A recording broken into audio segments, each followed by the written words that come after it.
Okay, picture this, a world completely falling apart. An entire civilization, once totally stable, has just shattered into 100 warring pieces.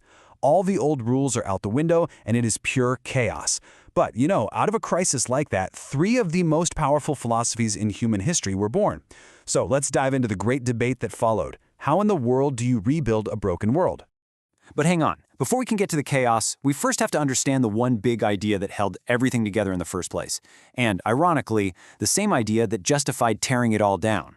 It all kicks off with one of the most dangerous questions you can ask. How do you justify a revolution?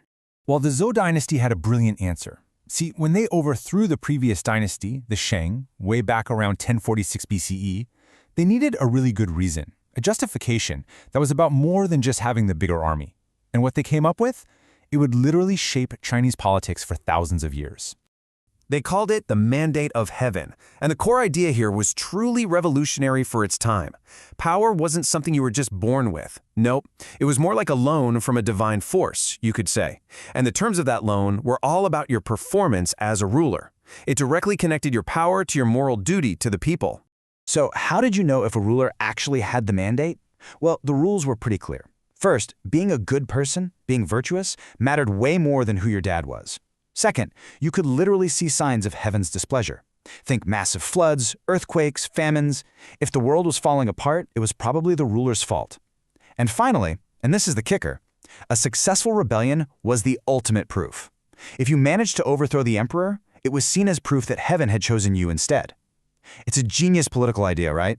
It keeps the current rulers in line, but it also gives rebels a legitimate reason to take over.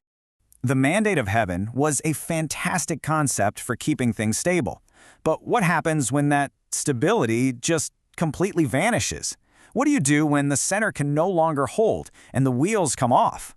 For the Zhou dynasty, their perfect system slowly, then very quickly fell apart. After a few solid centuries of stability, their authority just started to crumble. The kingdom splintered into dozens, then hundreds of little states all fighting each other. This collapse led to what we now call, very appropriately, the Warring States period. We're talking centuries of unbelievable violence and a total crisis of faith.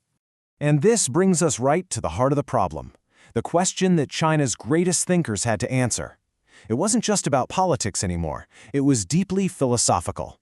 When your entire society has been shattered into a million pieces, how do you even begin to put it back together? The first big answer came from a philosopher we all know as Confucius. He believed the solution wasn't to invent some radical new system.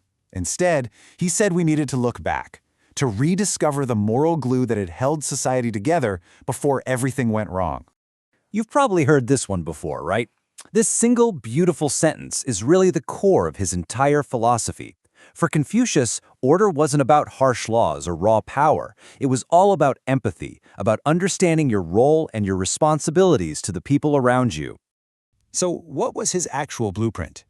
Well, Confucius argued that a society is really just a family on a bigger scale. It all starts at home with what he called filial piety, basically respect for your parents and elders. And from there, that sense of duty just ripples outward. A ruler's job wasn't to command, but to lead by moral example, to show benevolence, or ren, and to follow the proper rituals, or li. The idea was pretty straightforward. If the person at the top is a good person, that goodness will trickle down and inspire everyone else. He wanted to rebuild the world one good relationship at a time. Now, not everyone agreed that more rules and rituals were the answer. In fact, our next major school of thought, Taoism, argued that all of society's rules and ambitions were precisely the problem. Their vision was, well, the exact opposite. This famous quote from the legendary Laozi really gets at the Taoist focus on just letting things happen naturally. For a Taoist, all the frantic efforts by politicians and philosophers to create order were actually just making things worse, creating more chaos. So the Taoist solution was pretty radical, just do less. They believed in something called the Tao, the natural, effortless flow of the universe. The problem wasn't that people were bad, it was that they were all twisted up by ambition and status and a million artificial rules. The ideal government, then, practiced Wu Wei, which basically means effortless action or governing as little as possible. They believed if you just step back and let people return to their natural, simple state, harmony would pop up all on its own. All right, so we've got the path of morality with Confucius and the path of nature with the Taoists.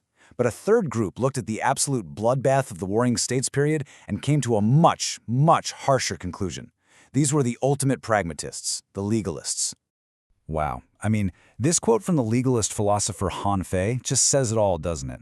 Forget trying to inspire people to be good and forget leaving them to their own devices. The legalists argued that human nature at its core is fundamentally selfish. You can't trust it. You can only control it. The legalist doctrine was brutally simple. They said the only way to get a stable society is to have a powerful state with absolute, unquestioned authority. Order doesn't come from a ruler's good character, it comes from a clear, cold, impersonal system of laws. And how do you enforce those laws? With a simple carrot and stick. Reward the behavior you want and punish harshly the behavior you don't. For legalists, morality was a fantasy. Power was the only thing that could guarantee order. So there you have it. 3 totally different diagnoses of what went wrong with society and 3 radically different prescriptions for how to fix it. Let's put them all side by side and see how they stack up. You can see the fundamental split really starts with how they view people. Are we naturally good and teachable, or simple and pure, or are we just inherently selfish?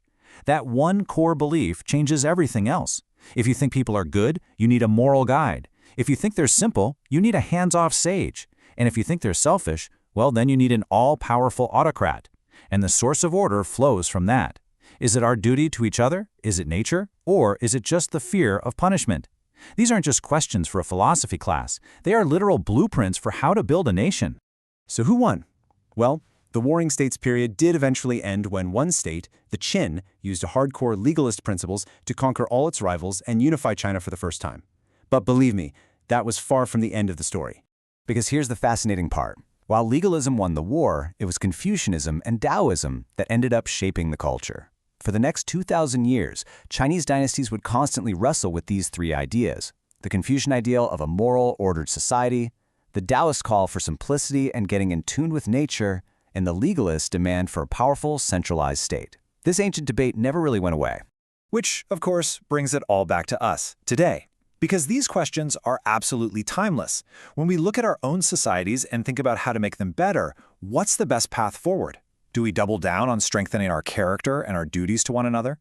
Do we try to strip away all the complexity and get back to something more natural? Or, at the end of the day, is the only real answer found in clear laws and the decisive use of power? The debates is now yours.